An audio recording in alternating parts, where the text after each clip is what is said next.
Sa loob ng engranding lobby ng Grand Horizon Hotel, abala ang lahat. Ngunit sa isang sulok, tahimik na naglalampaso si Amira. Isang simpleng janitress. Nakatungo siya, tila walang pakialam sa ginto at kislap ng paligid. "Hoy ikaw, bingi ka ba?" Pasigaw na tanong ng binata. Napahinto si Amira at dahan-dahang nag-angat ng tingin. Nakatayo sa harapan niya si Ken, ang bagong talagang manager na maayos ang bihis pero madilim ang mukha. "Bakit po, Sir Ken?" Kunot noong tanong niya. "Tignan mo tong saig, may bakas pa ng sapatos. Ganito ba kayo magtrabaho dito? Sayang pinapasahod sa inyo. Maglilinis ka na lang hindi mo pa magawa ng maayos." "Pasensya na po, sir. Malinis na po yan kanina pero katatapos lang po kasi dumaan na mga guest kaya nagmarka ulit." "Wala akong pakialam sa rason mo. Ayusin mo yan sa loob ng 5 minuto. Kundi, terminal report ang aabuti mo sa akin." Singhal ni Ken. Tinalikuran siya ni Ken na walang pasintabi. Napailing na lang si Amira at ipinagpatuloy ang ginagawa. Lingid sa kaalaman ng lahat, tinitignan niya ang bawat sulok ng hotel na pagmamay-ari niya talaga. Pinagmamasdan niya kung sino ang tapat at sino mapang-api. Maya-maya, lumapit ang isa pang janitress na si Tess. "Hayaan mo na yun, Amira. Talagang mainit ang ulo niyan simula nang dumating siya rito. Akala mo kung sinong hari? Walang pakialam sa nararamdaman ng kapwa niya." "Ayos lang yun, Tess. Trabaho lang naman ang pinunta ko rito. Hindi ako naapektuhan sa mga ganyang klase ng tao." "Pero sobra na siya kung minsan. Masyadong mapangmata dahil anak siya ng board member." "Hayaan mo na. Lalabas din ang totoo sa tamang panahon." Ngumiti lang ng tipid si Amira. Habang naglilinis, napansin niya ang pagkakagulo sa front desk. Isang dayuhang VIP ang pulang-pula ang mukha sa galit habang kaharap si Ken. Nagagalit ang VIP guest dahil hindi daw available ang presidential suite dahil meron leak. "I'm very sorry, sir. We can upgrade you to another room. But the suite you booked is currently unavailable." Lalong nagalit ang guest. Sinabi pa nito na ayaw niya ng upgrade. Matagal na daw siyang guest sa hotel at kahit kailan hindi siya nagkaroon ng problema doon. Ngayon lang, pumapangit na daw bang management ng hotel na yon. Pwede daw niyang i-boycott at ipagkalit sa lahat ng mga maimpluwensyang tao ang nangyari para huwag na silang pumunta sa hotel na yon. "I apologize for the inconvenience, sir." Namumutla na si Ken habang pinagtitinginan sila ng ibang tao sa lobby. Hindi niya alam ang gagawin dahil puno ang hotel at ang maintenance team ay nasa kabilang building pa. Padihim na lumapit si Amira sa control room sa likod. Alam niyang pasikot-sikot ng hotel na ito dahil siya nag-aproba ng design nito. "Mang Lando, i-reset yung main valve sa sector 4. Hindi leak yan. Pressure lang sa pipe dahil sa airlock." Nagulat si Manlando at tinanong pa kung paano niya nalaman ang bagay na yon. "Hindi na yun mahalaga, Manlando. Basta gawin niyo na po, bilis. Mapapagalitan si Sir Ken." Sinunod ni Lando ang sinabi ng dalaga. Pagbalik na Amira sa lobby, nakita niyang desperado na si Ken. Sir, please, just give us a moment." "Sir Ken, okay na po ang suite. Naayos na po ang pressure sa banyo." Tinignan siya ni Ken na may pagtataka at pagdududa. "Paano mo nalaman na hindi ka nga umalis sa pwesto mo kanina?" "Narinig ko lang po sa radyo ng maintenance. Maayos na po ang lahat." Nag-check-in ang guest at maya-maya ay bumalik ang staff na nagsasabing tuyo at maayos na ang kwarto. Nakahinga ng maluwag si Ken pero imbes na magpasalamat kay Amira, tinitigan niya lamang ito na matagal. "Swerte mo lang ngayon at kung inaakala mong magpapasalamat ako sa iyo, nagkakamali ka. Hala, balik sa trabaho." Tumalikod si Amira na may maliit ng ngiti sa labi. Nagsisimula pa lang ang laro. Nang sumunod na araw, tila nag-iba ang ihip ng hangin sa Grand Horizon. Hindi na masyadong masigaw si Ken, bagamat nananatili ang kanyang seryosong mukha habang naglalakad sa hallway. Isang araw, nakita niya si Amira na abala sa pagpupunas sa mga dekorasyong kristal sa gilid ng hagdan. "Dahan-dahan ka dyan, mahal ang bawat piraso niyan." "Opo, Sir Ken, ingat na ingat naman po ako." "Nga pala, tungkol kahapon. Paano mo nalaman ang tungkol sa airlock sa tubo? Janitress ka lang, di ba?" Bahagyang natigilan si Amira. Napakagatlabi siya bago sumagot na mahinahon. Mahilig lang po ako makinig sa mga usapan ng maintenance, sir. Marami po kasing matututunan kapag matalas ang pandinig. Swerte lang siguro yun. Pero sige, salamat. Hindi dahil sa'yo, baka nasibak na ako ng management. Galit na galit kasi ang VIP guest at kahit anong ialo ko, ayaw naman tanggapin. Kaya niyo po yan, sir. Bago lang naman po kayo. Natural lang na may mga aberya. Makakasanayan niyo rin po ang pasikot-sikot dito. Malumanay na sabi ng dalaga. Parang musika ang boses nito sa pandinig ni Ken. Nagulat si Ken sa sagot ni Amira. Imbes na matakot o mahiya, tila may awtoridad ang boses ng dalaga na nagpakalma sa kanya. Huwag mo akong pangaralan ha, magtrabaho ka na. Pairap na sabi ng binata. Naglakad palayo si Ken pero hindi niya mapigilang lumingon ulit. May kung anong dignidad sa kilos ni Amira na hindi pangkaraniwang empleyado. Habang naglalakad sa opisina, bulong ni Ken sa sarili. Ano ba tong iniisip ko? Janitress lang yun. O baka may tinatago siya. O baka nagkataon lang talaga. Samantala, naiwan si Amira na nakangiti. Hindi niya may kakailang mabilis sa tibok ng kanyang puso. Ang sungit pa rin pero marunong na magpasalamat. Konti na lang, lalambot din ang batong puso niya na. Sabi niya sa sarili. Lumipas ang ilang oras at muling nagtagpo ang dalawa sa staff cafeteria. Kumakain si Amira sa isang sulok nang biglang tumabi sa kanya si Ken. Bitbit ang isang baso ng mamahaling kape. Napatingin ang lahat ng empleyado. Bakit dito ka kumakain? Masyado mainit dito. Dito naman po talagang pwesto namin, sir. Bakit po kayo nandito? Hindi po ba kayo sa executive lounge kumakain? Baka ma-allergy pa po kayo dito. Pangaasar ng dalaga. Masyadong formal doon, nakakasawa. Gusto ko lang sumubok ng bago. Inabot ni Ken ang isang balot ng mamahaling sandwich kay Amira. Oh, kunin mo yan. Sobra yan sa in-order ko sa taas. Ayoko nang nagsasayang. Para sa akin po ito? Ayaw mo ba? Ibibigay ko na lang sa iba. Hindi naman po sa ayaw ko. Nahihiya lang po ako. Salamat po, Sir Ken. Kakainin ko po ito. Napansin ni Amira na umiwas ang tingin si Ken habang hinihigop ang kape niya. Halatang nahihiya ang binata sa ginawa nitong kabutihan. Wag mong isipin na, special treatment to. Ayoko lang na nagugutom ang mga tao ko tapos babagal-bagal sa trabaho. Opo, sir. Kunwari naniwala ako. Ano ka mo? Gulat na tanong ng binata. Sabi ko po, masarap po siguro ito. Salamat po ulit. Pilyang sabi ni Amira. Tumayo na si Ken at mabilis na naglakad palayo. Pero bago siya tuluyang makalabas, narinig ni Amira ang mahinang bulong nito. Bagay pala sa kanya kapag nakangiti. Halos mabitawan ni Amira ang sandwich sa narinig. Napahawak siya sa kanyang pisngi na biglang uminit.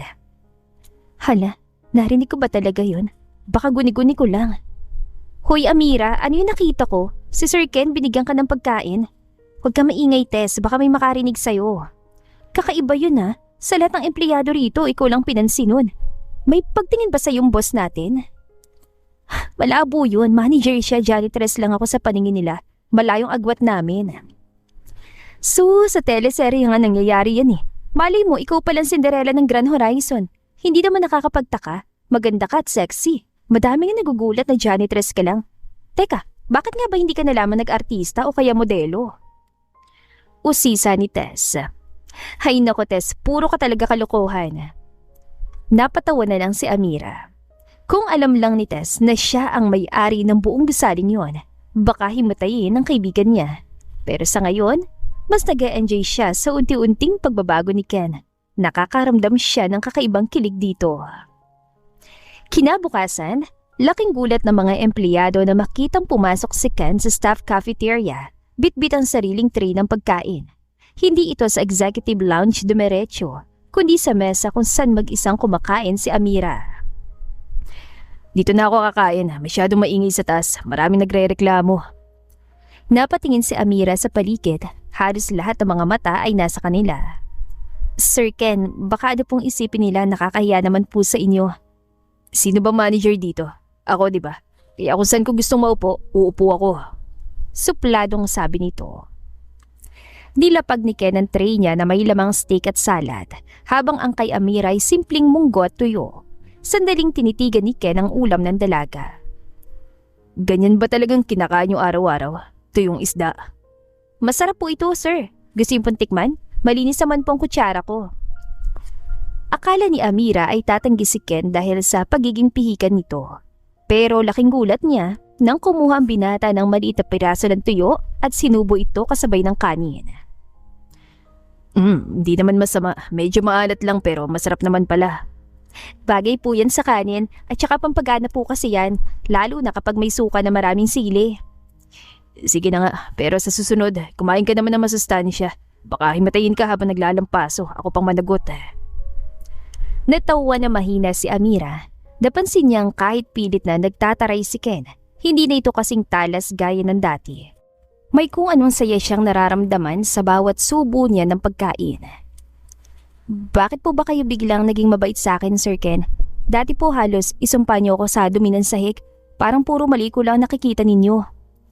Huwag kang assuming. Pinagmamasdan lang kita dahil gusto kong siguraduhin na maayos na lahat ng tauhan ko. Yun lang. Pagkakaila ni Ken. Akala ko po kasi nagugustuhan niyo na ako. Biro ni Amira habang nakatingin ng diretsyo sa mga mata ni Ken. Biglang nabulunan ng binata at mabilis na uminom ng tubig. Namula ang kanyang mga tainga. Ano bang pinagsasasabi mo? Napaka-desperada mo naman yata. Kumain ka na nga lang dyan kung ano nang sinasabi mo. Joke lang po, sir. Masyado naman kayo seryoso. Lihim na napangiti si Amira. Kitang-kita niya ang pagkataranta ni Ken na pilit itong itinatago. Sa loob-loob ni Amira, unti-unti na niyang nakikilala ang totoong pagkatao ng binata sa likod ng kayabangan nito. Ngunit ang tahimik na tanghalian ay biglang nabulabog nang tumunog ang fire alarm ng hotel. Mabilis na nagkagulo ang mga tao sa cafeteria. Sinabi ng isang staff na may sunog daw sa laundry room sa basement. Kumakalat ng usok. Anong kaguluhan yan? Nagmadaling tumayo si Ken. Bakas ang kaba sa kanyang mukha dahil responsibilidad niya ang kaligtasan ng mga guest. Amira, manatili ka lang dito. Lalabas lang ako para tignan ang sitwasyon. Hindi po, Sir Ken. Sasama ako. Kabisado kong basement. Baka may mga lola o batang iiwan doon sa staff daycare sa tabi nun. Masyadong delikado. Huwag ka nang makakisali pa, Amira. Sir Ken, trust me. Alam kong gagawin ko. Fine. Ang tigas talaga ng ulo mo. Sa gitna ng kaguluhan, hindi na nakipagtalo si Ken at hinayaan si Amira na sumunod sa kanya. Pagdating nila sa basement, makapal na ang usok. Maririnig ang sigawan ng mga empleyadong lumalabas. Nasaan ang sprinkler system? Bakit hindi gumagana? Naka-manual override po yan dahil sa maintenance kagabi. Sir, kailangan nating buksan ang main valve sa kabilang kwarto. Paano mo nalaman ng tungkol sa maintenance? Amira, sino ka ba talaga? Mamaya na po yung mga tanong niyo, sir. Takbo na! Pumasok sila sa mausok na pasilyo. Habang si Ken ay ubo ng ubo, si Amira naman ay tila alam na alam kung saan dadaan para umiwas sa init. Nakarating sila sa valve room at magkatulong na pinihit ang malaking gulong para bumukas ang tubig. Matapos ang ilang minuto, nagsimulang umandar ang sprinklers at unti-unting humupa ang apoy at usok. Pagod na napasandal si Ken sa bader, habang si Amira ay pinupunasan ng uling sa kanyang mukha. Ay, salamat Amira. Kung hindi dahil sa iyo baka natupok ng hotel na ito. Wala po yun, Sir Ken. Ang mahalaga, ligtas ang lahat. Tinignan ni Ken ang kamay ni Amira na may maliit na paso. Bigla niya itong hinawakan na marahan, dahilan para mapatigil ang dalaga. May sugat ka? Malayo po yan sa bituka. Ayos lang po ako. Bakit mo ba ito ginagawa? Pwede ka naman tumakbo palabas gaya ng iba. Pwede mo namang iligtas na lang yung sarili. Pero bakit gano'n na lang ang concern mo sa hotel at sa mga tao dito? Kasi, mahalaga sa akin ang hotel na ito, sir. Higit pa sa iniisip niyo. Hindi kita maintindihan. Pero isa lang sigurado ako. Hindi ka lang basta janitress. Nagkatinginan ng dalawa sa gitna ng basang pasilyo. Ramdam ni Amira ang init ng kamay ni Ken at ang pag-aalala sa mga mata nito. Sa sandaling yun, alam niyang hindi lang ang reputasyon ng hotel ang nailigtas niya, kundi pati na rin ang puso ng lalaking akala niya ay hinding-hindi siya mapapansin. Nako, kung ano nang sinasabi niyo, sir.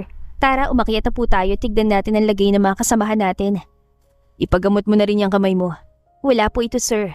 That's an order. Hindi ako papayag na hindi mo yan ipapagamot. Ay, sige na nga po, ang kulit niyo po eh. Matapos ang nangyaring sunog sa basement, hindi na maikailang pagbabago sa pakikitungo ni Ken kay Amira. Hindi na ito ang mapangmatang manager na laging nakasigaw. Sa halip, madalas na siya nakikitang tumatambay sa mga lugar kung saan naglilinis ang dalaga. Isang hapon, habang nag-aayos si Amira ng mga bulaklak sa lobby, lumapit si Ken na may dalang maliit na paper bag. Amira, para sa'yo. Gamot yan para sa paso mo sa kamay. Binili ko sa butika kanina. Salamat Sir Ken, pero hindi naman na kailangan, maliit na paso lang naman ito. Kailangan yan. Ayokong mag-scar ang kamay mo dahil sa pagliligtas mo sa hotel. At sa akin. Napatitig si Amira sa binata. May kakaibang lambot sa boses nito na noon lang niya narinig. Salamat po talaga, sir. Napansin ko rin po parang ang bait niyo na yata ngayon. Hindi na kayo lagi nakasimangot. Siguro dahil natauhan ako. Akala ko kasi dahil mataas ang posisyon ko, mas magaling na ako sa inyo. Pero nung nasa panganib tayo, ikaw mas naging matapang. Ikaw mas magaling. At ako manager, wala akong naitulong. Di ko alam kung ano nangyayari kung wala ka dito. Lahat naman tayo may kanya-kanyang galing, sir. Ang mahalaga, natututo tayo. Sana matuto rin ako makilala ka pa ng husto. Amira, may gagawin ka ba pagkatapos ng shift mo? Wala naman po, sir. Bakit po? Gusto sana kitang ayaing lumabas eh. Hindi bilang boss mo, kundi bilang Ken lang ah. Kinilig si Amira sa loob-loob niya, pero pinanatili niyang kalmado ang kanyang mukha. Hindi niya akalain na ang pagpapanggap niya bilang janitress ay hahantong sa ganito. Sige po sir, wala naman pong problema. Thank you. I'll see you later, Amira. Pagkasabi noon ay umalis sa si Ken. Naiwan naman nakangiti at kinikilig si Amira. Totoo ba to? Baka naman prank lang. Nakakakilig naman si Sir Ken. Malakas sa sabi ni Amira sa sarili. Buong araw siyang masaya at excited at nang matapos ang shift ni Amira ng 6:00 ng gabi, nagulat siya na makita naghihintay ang sasakyan ni Ken sa labas ng staff entrance. Simple lang ang suot ni Amira, jeans at t-shirt, habang si Ken ay naka-polo shirt lang din, malayo sa formal na suot nito sa opisina. Halika na, may alam ako masarap na kainan malapit dito. Hindi to hotel food pero sigurado ako magugustuhan mo. Sige po sir. Wag mo na akong tawaging sir. Tayong dalawa lang naman na nandito. Kaya na lang ang itawag mo sa akin. Sure ka ba? Oo naman. Dinala ni Ken si Amira sa isang parke kung saan maraming food stalls. Doon sila kumain ng kwek-kwek, isaw at uminom ng palamig. Marunong pala kayong kumain ng ganito, Sir Ken? Akala ko puro steak lang ang alam niyo eh. Masarap naman pala eh. Ngayon ko lang sinubukan dahil nahihiya ako makita ng mga kaibigan ko nun. Pero kasama ka, parang sarap gawin ng mga simpleng bagay. Para bang hindi ako takot sa kung ano man ang sasabihin ng mga tao tungkol sa akin. May ganun kang effect sa akin, Amira. Alam niyo, sir, mas bagay sa inyong ganito. Yung relax lang, walang pressure ng trabaho. Amira, simula nung araw na iniligtas mong hotel, hindi ka na nawala sa isip ko. Kahit alam ko magkaibang mundo natin, hindi ko mapigilan ang nararamdaman ko. Ano pong ibig niyong sabihin? Huminto si Ken sa paglalakad at hinarap si Amira. Hinawakan niya ang mga kamay ng dalaga. Tila nakalimutan na niyang janitress lamang ito sa paningin niya. Amira, alam kong baka mabilis para sa'yo. Pero gusto sana kitang ligawan. Gusto kong patunayan na seryoso ako sa'yo. Hindi dahil sa utang na loob, kundi dahil sa tingin ko, mahal na kita. Sir Ken, sigurado ba kayo? Paano kung malaman ng iba na naliligo kayo sa isang hamak na janitress? Wala akong pakialam sa sasabihin nila. Ang malaga sa akin ay kung anong nasa loob mo. Handa akong magbago. Handa akong patunayan na karapat-dapat ako sa'yo. Napangiti si Amira. Isang matamis at tapat na ngiti. Ramdam niya ang katapatan ni Ken. Sige po, Sir Ken. Pinapayagan ko kayong manligaw.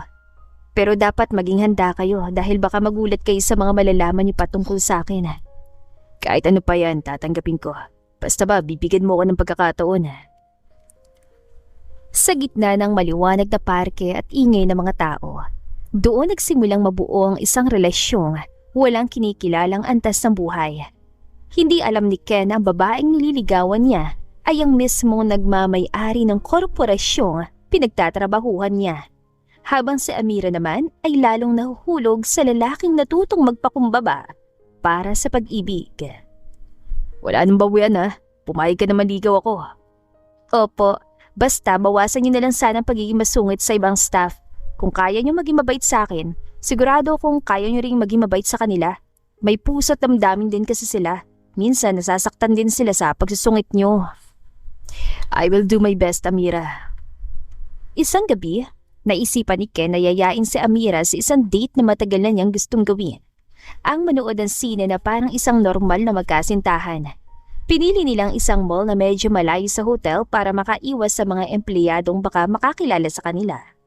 Suot ni Amira ang isang simpleng floral dress habang si Ken naman ay naka-white shirt at maong lang. Habang nakapila sa bilihan ng popcorn, hindi mapigilan ni Ken ang mapatitig sa dalaga. Bakit ganyan ka makatingin? May dumi ba ako sa mukha?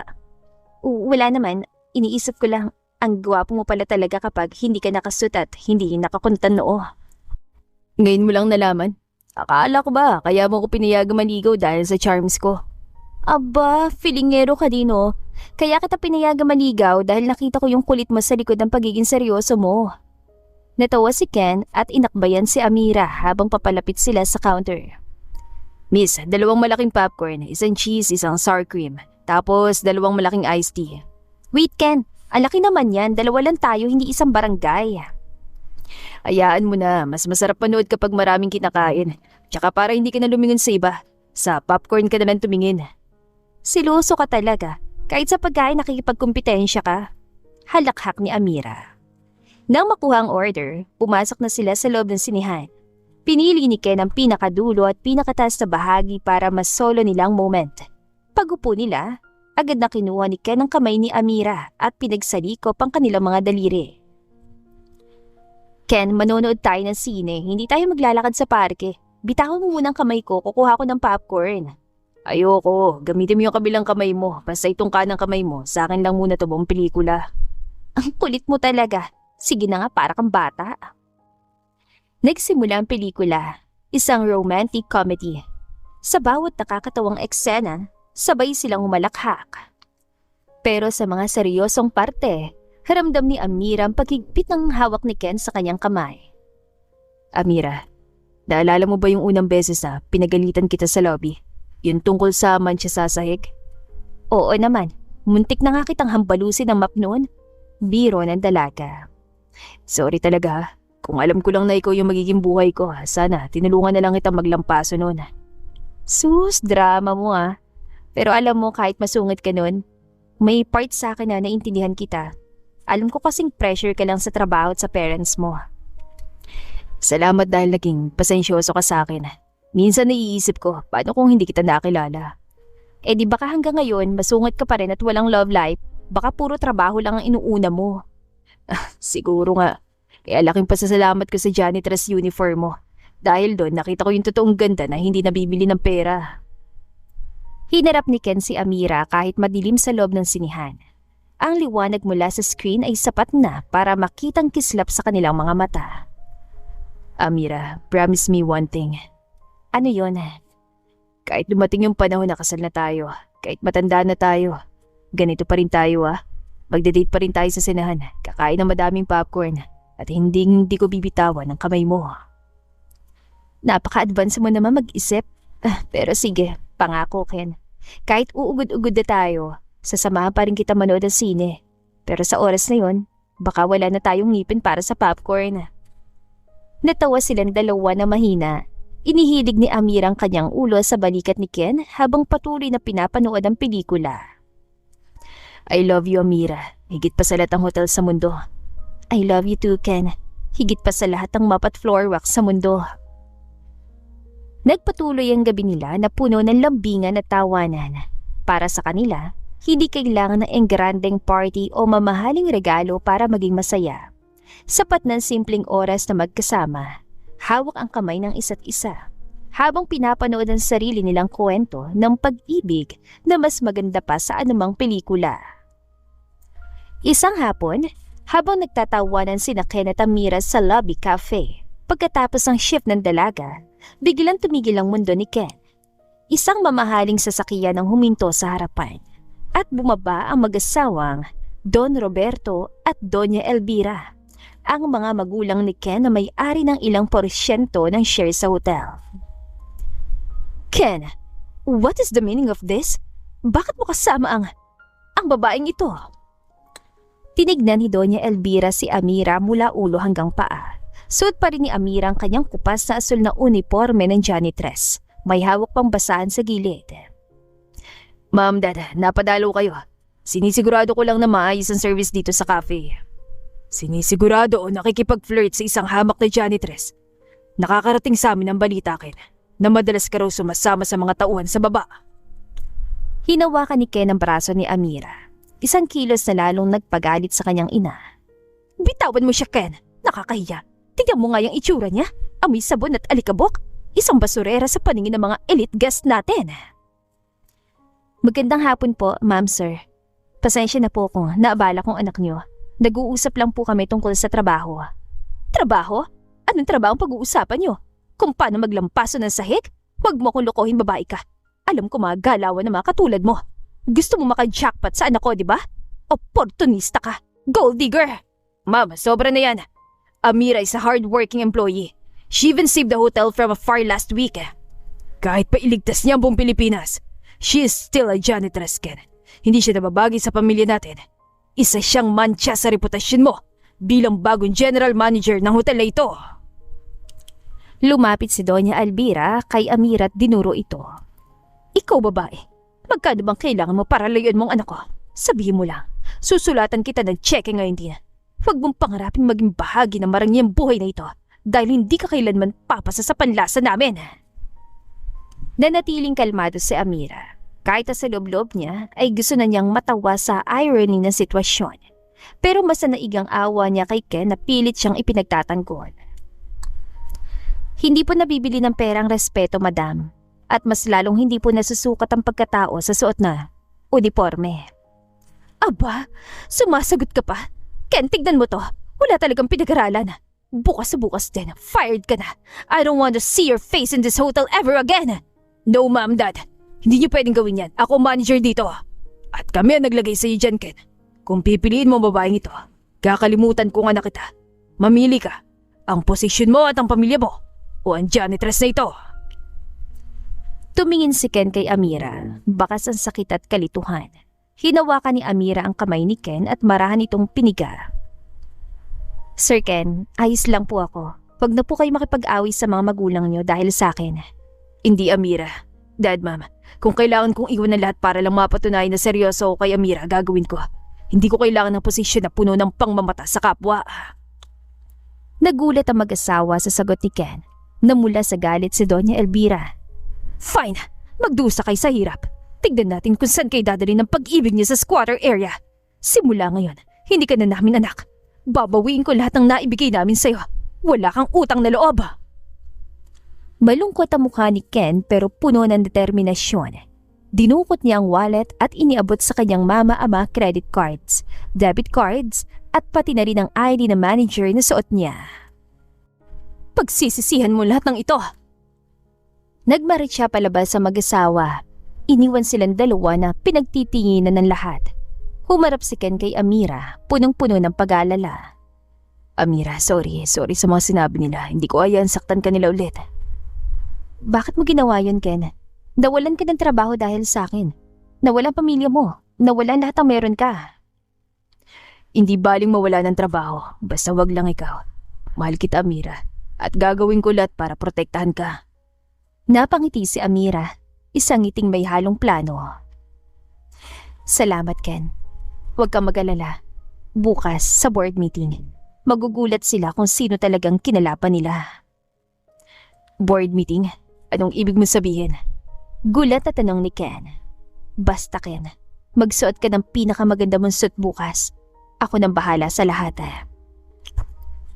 Kinabukasan, hindi pa man nakakaabot sa board meeting, muling hinarang ni na Don Roberto at Doña Elvira si Amira sa stock locker room. Kasama nilang ilang security guards na tila ba isang kriminal ang kanilang hinuhuli. Nandito ka pa rin? Akala ko ba malinaw ang sinabi ko kahapon? Layas! Kinuha ng Donya ang bag ni Amira at walang awang silya ito sa sahig. Nagkalat ang mga gamit ng dalaga, mga simpleng suklay, bariya at isang maliit na notebook. Tignan mo nga mga basura mo, kasing dumi ng pagkatao mo. Gagamitin mo pang anak ko para umangat sa buhay? Hindi mangyayari yon habang humihinga ako. Madam, hindi po perang habol ko kay Ken. Sana po lawakan yung isip niyo. Huwag mo kaming pangaralan, bata. Guards, kalad ka rin yung babaeng ito palabas. At siguraduhin niyo na hindi na siya makakatapak kahit sa parking lot ng hotel na ito. Habang kinakaladkad si Amira, dumating si Ken. Susubukan sana niyang lumapit pero hinarangan siya ng kanyang ama. Ken, sumama ka sa amin. May emergency meeting tayo sa kabilang branch. Iwanan mo ng basurang yan. Amira, Dad, bitawan niyo ako. Napilitang sumama si Ken sa kanyang mga magulang. Humaharurot ang kanilang luxury car palis ng hotel. Galit na galit si Don Roberto habang nagmamaneho. Patuloy ang pagsermon kay Ken tungkol sa dangal ng pamilya. Masisira lahat ng pinaghirapan natin dahil sa isang janitress. Hindi mo ba naisip? Biglang may isang mabilis na truck na nawala ng preno sa intersection. Isang malakas na kalabog ang bumasag sa katahimikan. Nayupi ang sasakyan ni Ken. Makalipas ang ilang oras, nagising si Ken sa ospital na may mga galos lang. Ano nangyari? Nasaan ako? Nasaan sila mama at dad? Tanong ni Ken. Dahil minor lang ang mga sugat ay na-discharge din siya agad. Ang kanyang mga magulang ay nasa critical na kondisyon sa ICU. Dahil sa laki ng pinsala sa sasakyan at sa tindi ng aksidente, mabilis na naubos ang kanilang liquid asset sa mga operasyon at gamot. Ang masakit pa, nalaman nilang may mga utang palang mga sarili nilang kumpanya na hindi sinasabi ni Don Roberto. At dahil sa aksidente, nag-freeze ang kanilang mga bank accounts para sa investigasyon ng insurance. Nurse, pakiusap. Kailangan nilang maoperahan agad. Gagawin ko ng paraan ng bayad. Gawin niyo lahat para mailigtas sa mga magulang ko. Sinabi ng nurse na kailangan daw ng initial deposit of 500,000 pesos para sa emergency surgery ng mga magulang niya. Kung hindi raw mababayaran ay baka hindi sila maipasok sa operating room. Napaluhod si Ken sa hallway ng ospital. Wala siyang malapitan. Ang mga kaibigan niyang akala niya ay totoo, biglang nawala ng malaman ang sitwasyon. Diyos ko, tulungan niyo po ako. Huwag po ang mga magulang ko. Biglang may humintong sapatos sa harap ni Ken. Inangat niya ang kanyang tingin at nakita niya si Amira. Pero hindi na ito naka-uniform ng janitress. Nakaputing blusa siya na gawa sa mamahaling tela at mukhang napaka-elegante. Amira, anong ginagawa mo rito? Galit sa'yo mga magulang ko. Baka lalong lumala ang lagay nila kapag nakita ka nila. Nandito ako para tumulong, Ken. Lumapit si Amira sa billing counter.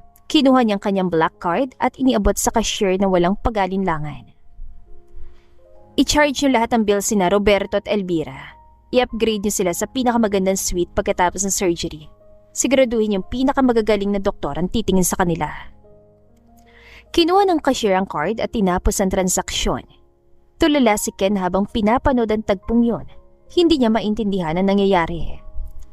Amira, saan galing ang perang yan? Black card? At bakit kilala ka nila? Umupo si Amira sa tabi ni Ken at hinawakan ang kamay nito. Ken, pasensya ka na kung hindi ko agad nasabi ang totoo. Gusto ko lang kasing malaman kung sino yung mga taong tapat sa hotel. Ako ang tunay na may-ari ng Grand Horizon. Ako nag-iisang tagapagmana ng pamilya na nagpapatakbo ng korporasyong kinabibilangan niyo. Ano? Ikaw? Ikaw ang big boss? Pero bakit ka naglilinis ng sahig? Dahil sa baba ko makikita ang totoong ugali ng mga tao. At doon ko rin nakita ang puso mo, Ken. Kahit akala mo na janitress lang ako, pinaglaban mo ko. Pero mga magulang ko, inapi ka nila. Pinaiyakan nila sa harap ng marami. Pinagsalitan ka nila at nilait. Paano mo nagawang tulungan sila? Alam ko. Pero hindi ako tulad nila na tumitingin sa katayuan sa buhay. Ang buhay ay hiram lang, Ken. Pera lang yan, kinikita. Pero ang pamilya, hindi napapalitan. Alam ko masasaktan ka kapag may masama nangyari sa kanila. Isa pa, deserve nilang isa pang pagkakataon para magbago. Salamat, Amira. Tatanawin kong isang malaking utang na loob ang lahat ng tulong mo. Hindi naman kailangan, Ken eh. Bukal sa loob kong pagtulong ko. Gano'n naman ang magnobyo, hindi ba? Nagtutulungan. Wait, what? Magnobyo? Ibig sabihin ba, sinasagot mo na ako? Nobya na kita? Oo, Ken. Mahal din kita. At tinatanggap kita bilang boyfriend ko. Pero bakit? Lubog na kami. Hindi na ako nababagay sa tulad mong may-ari ng hotel. Sus, dati nga inakala mo janitress lamang ako pero minahal mo pa rin ako, hindi ba? Unconditional ang pagmamahal mo sa akin kaya ganun din ako sa'yo. May point ka naman. Salamat sa pagtitiwala at pangakong araw-araw kitang aalagaan at mamahalin. Proud at masaya ako na girlfriend na kita. Proud din ako sa'yo. Kunwari ka pa, parang MU na rin naman tayo dati. Ikaw kasi, naliligaw ka pa lang pero hinahawakan mo ng kamay ko. Ramdam ko rin naman kasi na mahal mo ko. Aba, masyado kang kampante ha. Niyakap ni Ken si Amira at hinagkan sa pisngi. Mahal na mahal kita. Bulong ng dalaga. Mas mahal kita. Biro din ni Ken. Fine, pantay lang tayo. Halakhak ni Amira. Ilang araw ang lumipas, nagising sina Don Roberto at Doña Elvira. Laking gulat nila nang malaman na ang babaeng tinawag nilang basura ang nagligtas sa kanilang mga buhay at nagbayad ng lahat ng kanilang utang. Ken, nasan si Amira? Gusto ko siya makausap. Pumasok si Amira sa kwarto, suot ang kanyang simpleng ngiti. Sa pagkakataong ito, sina Don Roberto at Doña Elvira nang hindi makatingin ng diretso sa kanya dahil sa sobrang hiya. Amira, patawarin mo kami. Masyado kami naging mapagmataas. Kung hindi dahil sa'yo, baka wala na kami ngayon. Tapos na po yun, Don Roberto. Ang mahalaga po ay maayos na lagay niyo. Hindi ko alam kung paano kami babawi sa'yo. Ang dami namin sinabing masama tungkol sa'yo. Bumawi na lang po kayo sa pamamagitan ng pagiging mabuti sa lahat ng empleyado nyo. Ano man ang posisyon nila. Dahil bawat isa sa kanila may dignidad. Bawat isa sa kanila ay may damdamin na nasasaktan din. Hindi rin ho natin alam ang mga pinagdadaanan nila, kaya piliin nating maging mabait. Napakabuti ng puso mo. Ngayon, naunawaan ko na kung bakit ka minahal ng aming anak. Hindi ka lang maganda. Mabuti rin ang puso mo. Salamat po. Magpagaling na po kayo. Yumakap si Ken kay Amira sa harap ng kanyang mga magulang.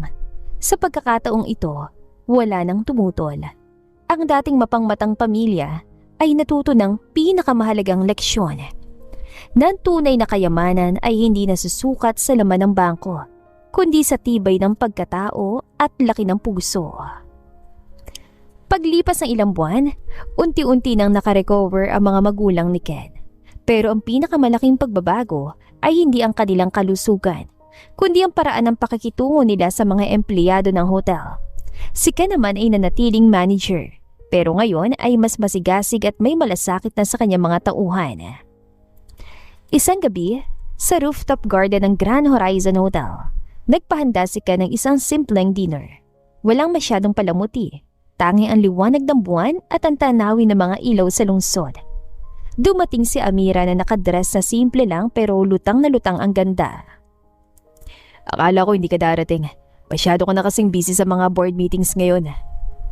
Siyempre, hindi pwedeng hindi kita siputin, no? Ano ba tong pakay mo, Sir Ken? Bakit kailangan dito pa sa rooftop? Biro niya sa nobyo. Wag mo na nga akong tawagin, sir. Alam naman nating dalawa kung sino talagang boss dito. Natawa si Amira at naupo sa harapan ni Ken.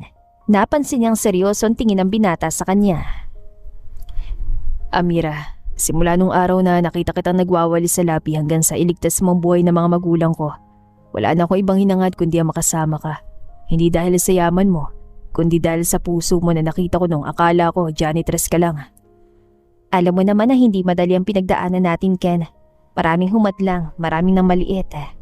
Kaya nga gusto kong bumawi.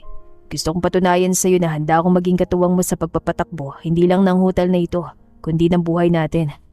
Amira, sa harap ng mga bituin na ito, tinatanong kita. Pwede na ba kitang maging wifey? Pwede na ba nating dalhin sa next level ang lahat? Sandaling nanahimik si Amira. Tinignan niya si Ken na malalim.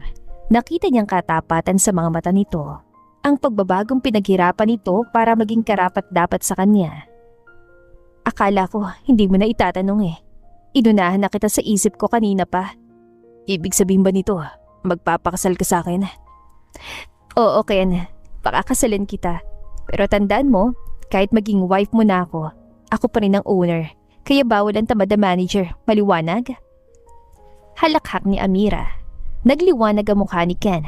Tumayo siya at mabilis sa lumapit kay Amira para yakapin ito na mahigpit. Pangako, hindi kita bibiguin at hindi ko kakalimutan kung saan tayo nagsimula. Mabuti naman kasi bala ko pa rin mag-undercover minsan para masiguradong maayos ang trabaho niyo. Kahit mag-undercover ka pa kahit saan, ikaw pa rin ang hahanapin ko. Sa ilalim ng madilim na langit na puno ng bituin, isang matamis na halik ang nagsilbing selyo ng kanilang bagong simula. Wala ng janitress, wala ng mapagmataas na manager. 2 tao lang na nagmamahala ng tapat, anuman ang katayuan sa buhay. Ang Grand Horizon Hotel ay hindi na lang basta negosyo para sa kanila. Ito ang naging saksi kung paano ang kababaang loob ay nauwi sa isang wagas na pag-ibig. I love you, future Mrs. ko. Bulong ni Ken. I love you din, future Mr. ko. Halakhak ni Amira. Lumipas ang ilang buwan na puno ng tamis at saya para kina Ken at Amira. Sa loob ng hotel, kilala ng kanilang relasyon pero nanatiling mapagkumbaba ang dalawa. Madalas pa rin silang makitang kumakain sa staff cafeteria. Nagtatawanan na parang mga ordinaryong empleyado. At dahil umaapaw sa kaligayahan ng kanilang mga puso, ay napagplanuhan ni Ken at Amira na magdao sa isang charity event. Amira, dahan-dahan lang sa pagbubuhat niyan. Ako na sa mabibigat na boxes sa mga school supplies. Doon ka na lang sa distribution ng mga pagkain. Ano ka ba, Ken? Sanay ako sa ganitong trabaho, no? Nakakalimutan mo na yata na bago ako naging girlfriend mo at CEO ng hotel, mas mabibigat pa ditong binuhat ko nung nagpapanggap akong janitress. Hindi ko naman nakakalimutan yun. Pero tignan mo nga, pinagpapawisan ka na. Ayoko mapagod ang reyna ko habang nandito naman ang hari mo para magsilbi sa'yo. Masyado kang bolero. Pero seryoso, Ken. Salamat at pumayag ka sa charity event na ito. Alam kong punong-puno ang schedule mo sa hotel pero heto tayo. Nasa gitna ng initan para tumulong. Bakit naman hindi ako papayag? Alam mo naman kahit anong hilingin mo, ibibigay ko. At saka iba pala talagang pakiramdam kapag nakikita mo nakangiti yung mga bata habang inaabutan natin ng tulong. Yan ang gusto ko sa'yo Yun ka na nakilala ko noon na akala ko batoong puso. Ngayon, mas malambot pa sa marshmallow pagdating sa mga nangangailangan. Kasalanan mo naman yan Simula nang dumating ka sa buhay ko, tinunaw mo lahat ang kayabangan ko. Ikaw nagturo sa akin na ang tunay na saya ay hindi nakikita sa kislap ng chandelier ng Grand Horizon, kundi sa kislap ng mga mata ng mga taong natulungan natin. Nakikita mo ba yung batang lalaki doon sa sulok?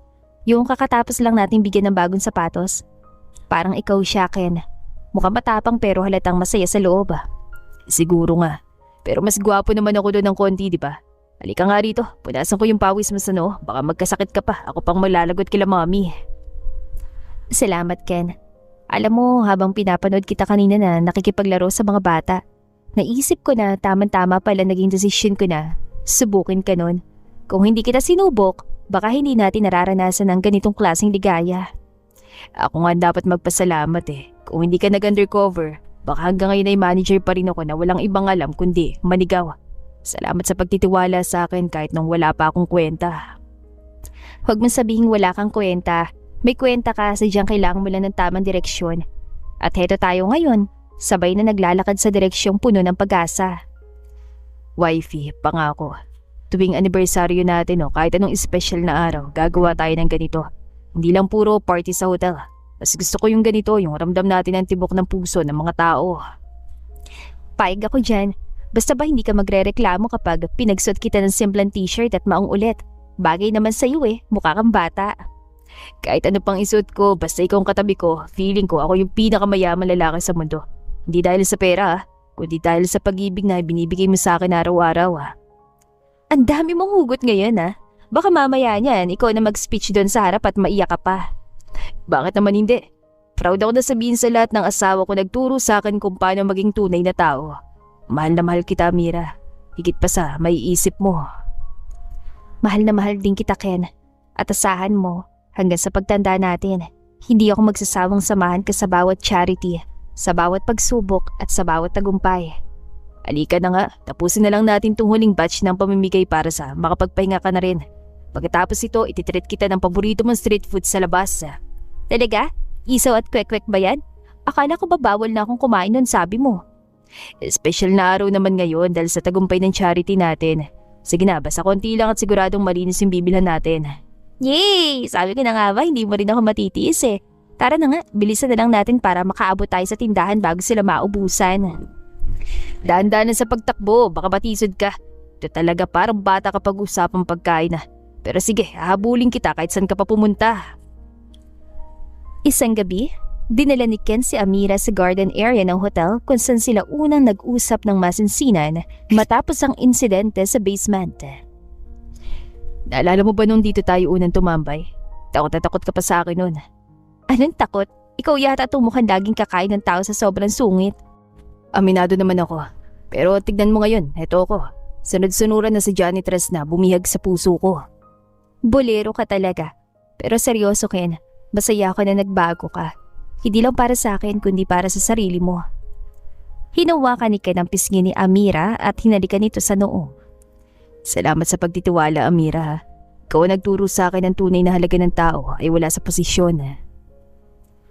Mabilis na lumipad ang mga araw at buwan. Naging matatag ang kanilang pagsasama. Ang mga magulang ni Ken ay naging malapit na rin kay Amira. Itinuturing niya siyang sariling anak at madalas pang humingi ng payo sa pagpapatakbo ng iba nilang negosyo. Isang gabi, nagdao sa isang engrandeng charity gala sa ballroom ng Grand Horizon. Lahat ng malalaking tao sa industriya ay naroon, pero ang atensyon ng lahat ay nasa gitna ng entablado nang umakyat si Ken bitbitang isang mic. Magandang gabi sa inyong lahat. Bago matapos ang gabing ito, may isang tao akong gustong pasalamatan. Isang babaeng nagturo sa akin kung paano maging totoong tao. Lumingon si Ken kay Amira na nakaupo sa front table. Nagtataka kung ano ang plano ng kasintahan. Pinatayo ni Ken si Amira at pinapanhik sa entablado. Ken, anong ginagawa mo? Hindi to kasama sa program. Amira, sa harap ng maraming saksi at sa harap ng mga magulang natin, gusto kong sabihin na ikaw ang pinakamaganda nangyari sa buhay ko. Biglang lumuhod si Ken sa harapan ni Amira. Naglabas siya ng isang maliit na pulang kahon na may lamang makinang na diamante. Nagbulungan ng mga tao, puno ng pagkagulat at kilig. Amira, hindi ko kailangan ng hotel o kahit anong kayamanan kung wala ka sa tabi ko. Will you marry me? Will you be my partner for the rest of our lives? Natanong mo na yan dati at pumayag naman ako. Bakit may proposal na naman? Nagtatakang tanong ng dalaga. Gusto ko kasing malaman ng lahat ng tao. Deserve mong ipagmalaki sa lahat. Gusto kong maging saksi ang lahat ng tao dito sa ating pagmamahalan. At saka wala pa akong binibigay na singsing sa'yo. Sus, show off ka talaga. Oo, pakakasalan kita. At salamat dahil proud ka sa akin. Napaiyak si Amira sa sobrang galak. Hindi niya akalain ang pagpapanggap niya noon bilang janitress ay hahantong sa ganitong klaseng katapusan. Talaga? Paniniguro ng binata. Yes, Ken. Yes, papakasalan kita. Isinuot ni Ken ang singsing sa daliri ni Amira at binuhat ang dalaga habang nagpapalakpakan ng lahat. Mula sa isang simpleng janitress at isang mapagmataas na manager, nabuo ang isang kwentong hindi malilimutan ng Grand Horizon. Sa huli, napatunayan nila na ang pag-ibig ay walang pinipiling katayuan. Ang mahalaga ay ang katapatan ng puso at ang tapang na aminin ng pagkakamali para maging isang mas mabuting tao. Agad nilang inasikaso ang mga kailangan para sa kasal. Kumpleto na ba ang lahat para sa kasal natin? Oo naman, tayo na lang ang kulang. Biro ni Amira. Excited na ako. Ako din, excited na ako sa future natin together. Ang araw ng kasal ay dumating na, tila isang panaginip sa loob ng Grand Horizon Hotel. Ang dating lobby na naging saksi sa pag-alipusta ni Ken kay Amira ay napuno ngayon ng mga puting rosas at nagniningning na mga kristal. Ngunit higit sa karangyaan, ang atmosfera ay puno ng tunay na pagmamahal at pagpapakumbaba. Sa loob ng bridal suite, nakatitig si Amira sa kanyang sarili sa salamin. Suot niyang isang simpleng puting gown, walang masyadong borloloy pero gawa sa pinakamahal na tela. Pumasok ang kanyang matapat na kaibigang si Tess, na ngayon ay head of housekeeping na. Amira, ang ganda mo. Sino bang mag-aakala ng kasama ko sa paglalampaso noon? Ngayon ay reyna ng hotel na ito. Salamat, Tess. Pero alam mo naman, Kahit anong suot ko, si Amira pa rin ako. Yung Amira na nakilala mo sa basement. Iba ka talaga, kaya ka siguro minahal ang gusto ni Sir Ken. Handa na ba ang bride? Handang-handa na. Nagyakap ang mag-best friend. I'm happy for you, friend. Salamat, Tess, sa lahat-lahat. Samantala, sa tapat ng altar, hindi mapakali si Ken. Panay ang ayos niya sa kanyang barong Tagalog. Nilapitan siya ng kanyang amang si Don Roberto. Anak, relax lang. Hindi ka tatakbuhan yan. Dad, kinakabahan lang ako. Pakiramdam ko hindi ako sapat para sa isang katulad ni Amira pagkatapos ng lahat ng ginawa ko sa kanya noon. Ang mahalaga kaya na yung lalaki naging ikaw ngayon. Proud ako sa iyo dahil natuto kang magmahal ng walang kondisyon. Nagsimulang tumugtog ang instrumental na musika. Bumukas ang malalaking pinto ng ballroom. Unang naglakad ang mga flower girls, kasunod ang mga ninong at ninang. At nang si Amira nang lumitaw, tila huminto ang mundo para kay Ken. Dahan-dahang naglakad si Amira patungo sa altar. Nang magkatapat na sila, kinuha ni Ken ang kamay ng dalaga at hinalikan ito ng buong pag-iingat. Napakaganda mo, Amira. Ikaw din, ang gwapo mo sa barong mo. Nagsimula ang seremonya. Nang dumating sa bahagi ng personal vows, naging madamdami ng paligid. Maraming empleyado ng hotel ang naroon at lihim na nagpupunas ng luha. Amira, nung una kita makita, akala ko isa ka lang hadlang sa perpektong mundo ko. Pinagalitan kita, minaliit at inuring na parang walang halaga. Pero ikaw nagbukas sa mga mata ko. Pinakita mo sa akin ng tunay na kapangyarihan ay wala sa utos o sa pera, kundi sa pagsisilbi at pag-unawa. Salamat dahil hindi ka sumuko sa akin nung akong pinaka hindi karapat dapat mahalin. Wala sa araw na ito, di na akong boss mo, kundi yung tapat na katuwang sa lahat ng hamon ng buhay. Ken, pumasok ako sa buhay mo bilang isang estranghero at isang janitress. Gusto ko lang subukin ng mga tao sa paligid ko, pero hindi ko inaasahan na ako palang susubukin ng tadhana pagdating sa pag-ibig. Nakita kong unti-unti mong pagbabago. Mula sa pagiging mapagmataas hanggang sa pagiging isang lalaking handang magsakripisyo para sa pamilya at sa taong mahal niya. Hindi kita minahal dahil sa posisyon mo, kundi dahil sa puso mo na tutuntumin sa pantay na antas ng bawat tao. Pangako, habang buhay kitang aalagaan, hindi bilang may-ari ng hotel na ito, kundi bilang babaeng habang buhay na magmamahal sa iyo. Matapos ang palitan ng Aidu, idineklara na silang mag-asawa. Isang matamis at madamdaming halik ang pinagsaluhan nila sa gitna ng masigabong palakpakan. Sa reception, tumayo si Doña Elvira para magbigay ng maikling mensahe. Amira, anak, salamat dahil tinanggap mo pa rin kaming pamilya sa kabila ng lahat ng sakit na naibigay namin. Ikaw ang nagligtas sa amin, hindi lang sa aksidente, kundi sa maling paniniwala na ang pera ang sukatan ng lahat. Welcome to the family, officially. Niyakap ni Amira ang kanyang biyanan. Doon natapos ang gabi na puno ng kagalakan. Wifey, handa ka na ba sa susunod nating adventure? Ano yun, Habi? Honeymoon ba? Hindi lang yun. Bukas, sabay tayo mag-i-inspection sa laundry room. Pero sa pagkakataong ito, pagkahawa kamay na tayo. Natawa si Amira at sumandal sa balikat ni Ken. Sa dulo ng lahat, napatunayan nila ng pinakamagandang kwento ay hindi nagsisimula sa palasyo, kundi sa mga simpleng pasilyo kung saan ang puso ang tunay na naglilingkod. Lumipas ang 3 taon mula nang maganap ang engranding kasal ni na Ken at Amira sa Grand Horizon Hotel. Nabiyayaan sila ng kambal na anak. Ngayon, hindi na lang ang pagpapatakbo ng negosyo ang pinagkakaabalahan nila. Isang umaga sa kanilang tahanan, masayang kaguluhan ang bumungad kay Ken pagkababa niya mula sa kwarto. Amira, nasa na yung dalawang makulit? Bakit ang tahimik yata? Nasa garden, Ken, kasama nila mama at papa. Alam mo naman na mga lolo at lola mo ayaw mawali sa mga apo nila. Lumakad si Ken patungo sa malawak na garden at doon niya nakita ang kambal nilang anak na sina Kian at Amari. Magdadalawang taon na mga ito. Ang kambal ay tila nakuha mga mata ni Amira at ang matangos sa ilong ni Ken. O Ken, gising ka na pala. Tignan mo itong si Amari, ang talino talaga. Marunong na siya mag-ayos sa mga laruan niya, parang amami niya lang. At itong si Kian mana sa akin. Tignan mo kung paano mag-utos sa mga yaya. Parang maliit na manager na agad. Natawa si Ken at lumapit para buhatin ng dalawang bata. Kian na Mari, miss niyo na ba si Daddy? Pasensya na, galing kasi si Daddy sa late night meeting sa hotel. Lumapit ang kambal at yumakap sa ama nila. Oh, tama na muna ang laro. Kakain na tayo ng breakfast. Mama, Papa, halina po kayo sa loob. Habang masayang kumakain ng buong pamilya, hindi mapigilan ni Ken na mapatitig kay Amira. Kahit naging busy na ito sa pagiging ina at pagiging CEO ng kanilang korporasyon, nanatili ang ganda at pagiging simple nito. Wifey, naalala mo ba nung nagpapanggap ka pa lang na janitress? Akala ko nun wala na akong pag-asa sa pag-ibig. Eto na naman tayo sa kwento ng janitress. Baka marinig ng mga bata kalain nila totoong nagwawalis lang ang mami nila noon.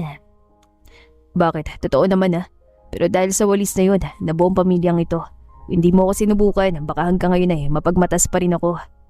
Kaya nga laking pasasalamat namin kay Amira. Siya nagturo sa amin ang tunay na yaman na yung pagmamahalan ng pamilya, hindi ang titulo sa opisina.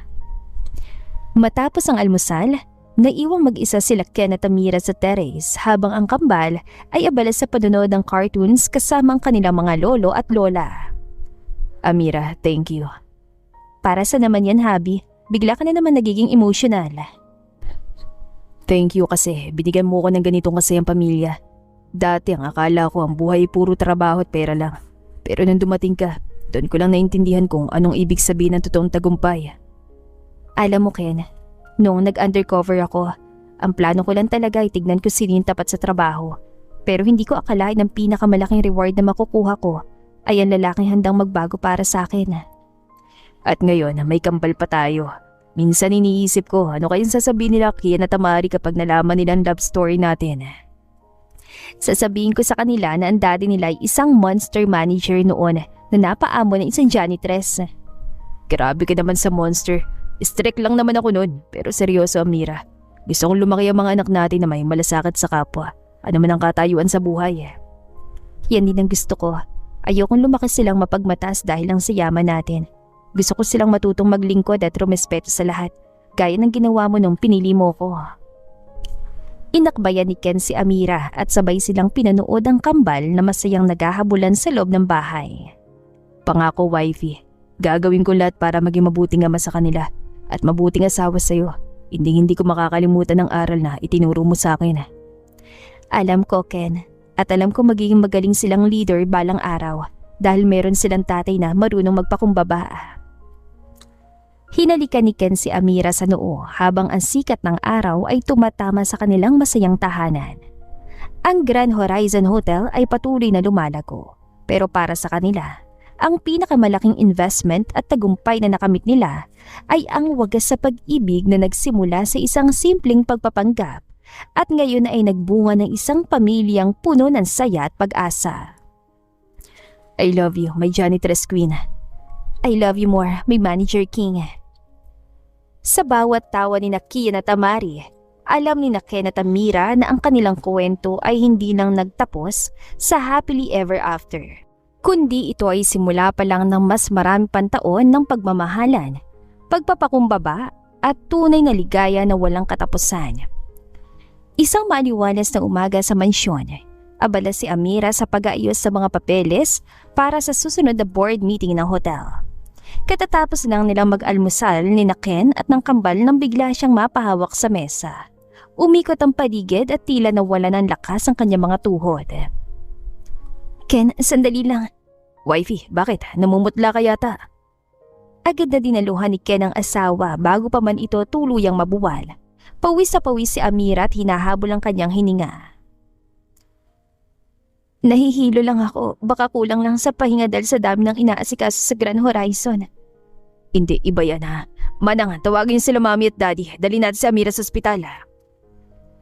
Nagkagulo ang buong bahay. Pati ang kambal na sina Kian at Amari ay napaiyak na makitang inaalalayan ang kanilang mommy pasakay ng sasakyan. Mabilis na nagmaneho si Ken habang si Doña Elvira ay panayang haplos sa likod ni Amira.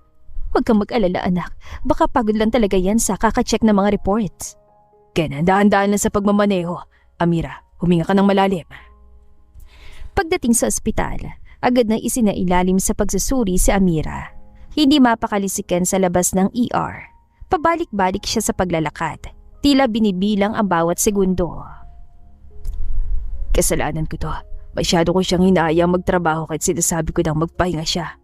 Anak, kumalma ka. Matatag si Amira, alam mo yan. Maya-maya ay lumabas ang doktor na si Doktora Santos. Isang malapit na kaibigan ng pamilya. May dala itong folder at may ngiti sa mga labi na ipinagtaka ni Ken. Dok, ano nangyari sa asawa ko? May malubha ba siyang sakit? Anemic ba siya o stress? Sinabi ni Doktora Santos na maayos naman daw ang lagay ni Amira.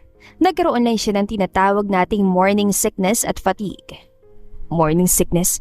Pero tapos na kami mag-almusal, tanghali na halos. Natawa na mahina ang doktor at tinapik ang balikat ni Ken. Sinabi ni Doktora Santos na 8 weeks pregnant daw si Amira at magkakaroon na ng kapatid, sina Kian at Tamari. Natulala si Ken. Tila tumigil ang mundo niya sa narinig. Napatingin siya sa kanyang mga magulang na agad na nagyakapan sa tuwa. Sabi ko na nga ba, ibang kislap na mga mata ni Amira nitong mga nakaraang araw. Pumasok si Ken sa kwarto ni Amira. Nakaupo ng dalaga sa kama. Mukhang maayos ang pakiramdam pero bakas pa rin ang gulat sa kanyang mukha. Wifey, narinig mo ba yun? Buntis ka. Oo, Ken. Akala ko talaga may sakit na ako kaya ako nahihilo. Hindi ko akalain na may panibagong blessing na naman tayong natanggap. Lumapit si Ken at lumuhod sa gilid ng kama ni Amira. Hinawakan niyang tiyan ng asawa at hinalikan ito ng marahan. Salamat, Amira. Salamat sa pagbibigay sa akin ng pagkakataon na maging tatay ulit. Akala ko talaga kung ano na nangyayari sa'yo. Hindi ko mapapatawad ang sarili ko kung nawala ka. Huwag kang mag-alala, Habi. Matibay ang dating janitress mo, di ba? Ngayon, kailangan nating maganda. Mukhang magiging triple ng kulit sa bahay natin. Kahit 10 pa sila, basta ikaw ang kasama ko, kakayanin ko. Pero simula ngayon, bawal ka na muna magpunta sa hotel. Ako nang bahala sa lahat ng meetings. Ayan ka na naman sa pagiging strict manager mo. Strict na asawa na ako ngayon at bilang boss mo sa bahay, ang order ko ay magpahinga ka at maging masaya. Natawa si Amira at niyakap si Ken. Ang kabat-takot na naramdaman nila kanina ay napalitan ng wagas na kaligayahan. Alam nilang ang panibagong buhay na darating ay magdadala ng mas marami pang kulay at pagmamahalan sa pamilyang nagsimula lang sa isang simpleng pagpapanggap. Ngunit ngayon ay patuloy na pinagpapala ng tadhana. Sa kabila ng lahat ng pinagdaanan nila, ay naging masaya at masagana pa rin ang buhay nila. Kaya dear listeners, lagi nating isa puso na hindi lamang pera o karangyaan ang mahalaga sa buhay ng tao. Maging masaya sana tayong lahat. At dito na po nagtatapos ang ating kwentong pag-ibig. Maraming salamat po sa pakikinig. To God be the highest glory. Hanggang sa muli. Paalam!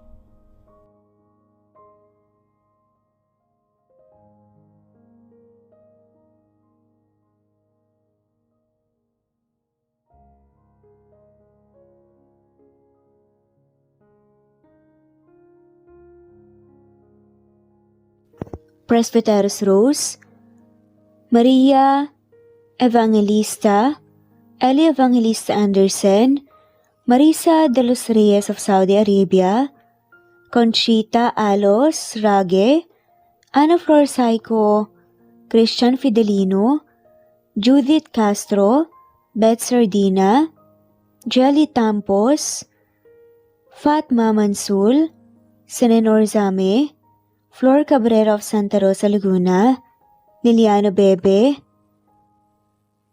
Ostonalito Elvi Candontol, Ellie, Romana Gorospe, Marilyn Sasaki of Japan, Flordet, Elizabeth, Tena, Rad TV of Hong Kong, Jean the Best of UK, Mizers Sams, Annie Hoson, Ellie Bitasolo, Marilyn San Jose, Imelda Fortes of Calamba City, Violeta Irgarin of Kamsur, Flordet, Jessica Vargas, Jingjing, Rosa Franca Abelian of Cebu, Wendy Goth of Japan, Teresita Schmid, Theodora Gamit, Rebecca Tezuka of Japan, Nori, Baylin, Margie Angon of Maragondon, Batang Ibunan, Marilugul Matiko,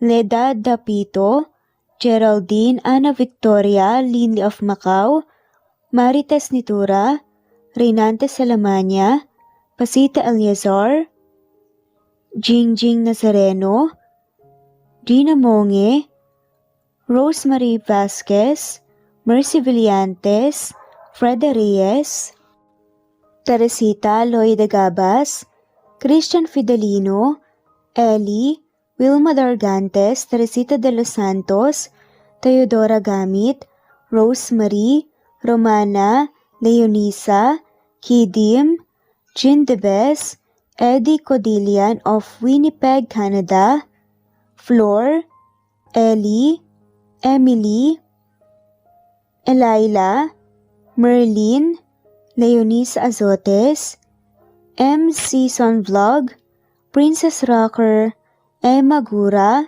Flora Pasita Eliazar of Ontario, Canada, Eli Bitasol of Milan, Italy, Carmencita Falcon, Rayland Pudadera, Marilu Gulmatico, Imelda, Liliano, Senen, Fatma Mansul, Teodora Gamit, Mercy, Evangeline Zamora, Chabidal, Kinciano Obas, Charlene Cartilla, Sofia Moore, Dumlao of Santiago City, Andrea Taga, Teodoro Rolyuki,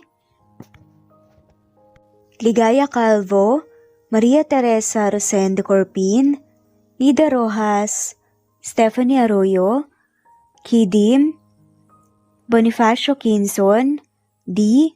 Naitan, Canada, Erlenda Heronda of Matanao, Davao del Sur, Leonila Perea of Concepcion, Cavite, Elsa Opiane, Presbiteros Fenavares, Ederlina Albiso, Lorna Ayman, Rosemary Vasquez, Leonisa Azotes, Irish de la Peña, Marilyn San Jose, Eli Bitasolo, Senen, Catherine Lacinario, Ronilio, Marisa de los Reyes, Eddie Codillian of Canada, Jean Debes of UK, Teresita, Rebecca Tezuka of Kawasaki, Flora Fes Parung of Batangas City, Ruby Corazon Riera, Elvi Candontol, Naitan, Canada, Wilma Dargantes, Annie Hoson, Romana, Flor, Teodora Gamit, Nizer Sams, Emily Borak, Evangeline, Yana Binyon, Kimberly Ann Kempis, Teodora Gamit, Merlilyn Carmen Calunod, Christy Cabrera, Edralina Gatyoan, Nori, Teresita Schmid, Liliano Bebe, Rosalinda Isidro, Leonora Pandakila, Mary Jean Malunes, Maria Nita Saltarin, Marlene Bosico, Pasita Eliazar, Celia Harabejo, Lovely Angel, Maria Elena Barosa, Chari Patata, Susan Melinda Gelit, Gloria Lucas of Poblacion Norte, Licab, Nueva Ecija, Francis Pilapil from Binganonan, Rizal, Ruby Corazon, Chabidal, Mary Joy Sabaresa, Lebuna Arnel, Angie, Reder, Kinciano Ebas, Lucia Baldo, Ara Adhani, Yamasuka, Evangeline Bautista, Mary Joy, Rodrigo Valerio of Balanga City, Bataan, Rosal, Rosalie, Ana Flor Saico, Carlo Gayorgor, Jelly Tampos, Rosemary Vasquez Presbiteros Rose, Eli Evangelista Anderson, Fe Navares, Ostonalito Catherine, Ara Adhani, Jean De Best of UK, Lily Sales, Rose Mebukadon of Saudi Arabia, Ellie, Liliano Bebe of Italy, Lily, Loida Gabas, Ellen Cervantes of Malolos City, Bulacan, Evangeline Zamora, Jennifer Odias of Claveria, Miss Oriental, Nori, Annalyn Divina Gracia, Merlilyn Linley Nora Balias of Siargao Island, Meding, Elvi Candontol, Wilma Dargantes, Helen Murillo, Ara Adhani, Carmencita Falcon, Ederlina Albiso, Florence De Leon, Rebecca Tezuka, Annie Hoson, Matea Ejes, Nancy Navarra, Teresita Schmid, Mercedita San Jose of Antipolo City, Princess Rocker, Marilu Gulmatico, Ana Victoria, Imelda Forteza of Calamba City,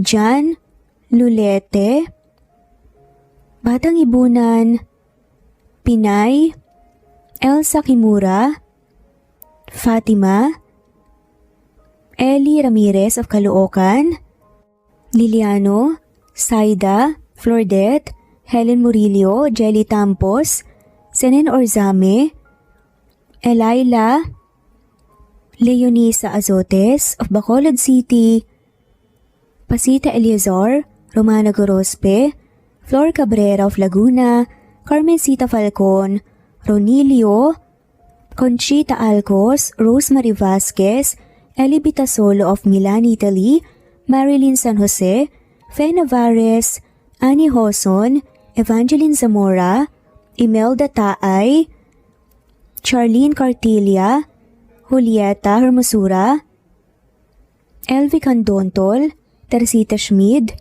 Marilyn Sasaki, Christina, Jessica Vargas, Christian Fidelino, Marie Cristal Hilario, Elsa Opiane, Princess Rocker of Riyadh, KSA, Marisa de los Reyes, Merlilyn, Juliet Panlilio, Daisy Blaza, Susan of France, Mercy Villantes, Renalyn Obenza, Wilma Dargantes, Not Green Fox, Carmelita Mendoza, Marilyn Babula, Berry, Liliano Bebe, Presbyteros Rose, Medel Talon, Jane, Lani Pardillo, Marlene Kayanan, Leonisa Azotes, D.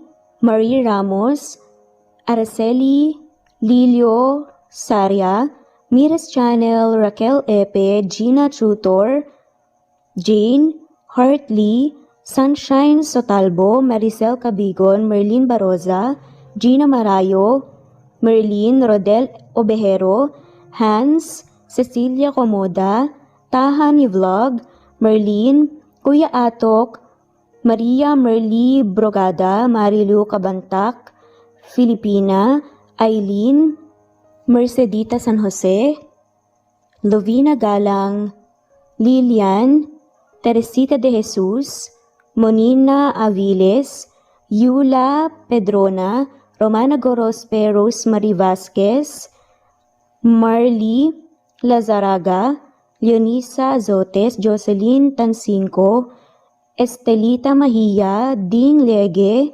Marisa de los Reyes Arroyo, Leia Paul Vinar, Steve the Music, Rain, Presbyteros Rose, Ostonalito, Alex Saani, Matea Estrella, Agustina, Onaba Cogin, Jessica Vargas, Celine, Merlilyn Baroza, Annie Hoson, Elimana Lili, Mercy Villantes, Eli Evangelista Anderson, Eli Bitasolo of Italy, Ann Mariano, Fredelisa de Guzman, Carmencita Falcon, Merlin Bravo, Cecilia Ramos, Evangeline Zamora, Edralina Gatchoan, Marites Nitura, Agustina Niceto, Marian, Ann Aliflor, Lily Roda Barcial, Alma Ebdao, Minda Tandok, Flores, Melinda Sano, Thelma Mora, Juliet Panlilio, Edna, LV, Delia, Fenavares, Sally Lariano, London Villas, Danica Selga, Lani Pardillo, Teresita Schmid, Charlie, Nora Bell Evans, Roger, Lloyd Dasalon, Bella, Nelly Ortiz, Mary Rose Carillo Jesusa, Enday Samante, Enday Lebra, Yolanda Tejida, Honey Villasenor, Tessie, Marichan, Ann Mariano, Wilma Guzman, Gabrielio, Liu, Maria Rica Natividad, Melanie Juan, Anita Hernando, Teresita Arevalo, Raquel Magno, Carmencita Falcon, Flordet, Nat Greenfax, Luz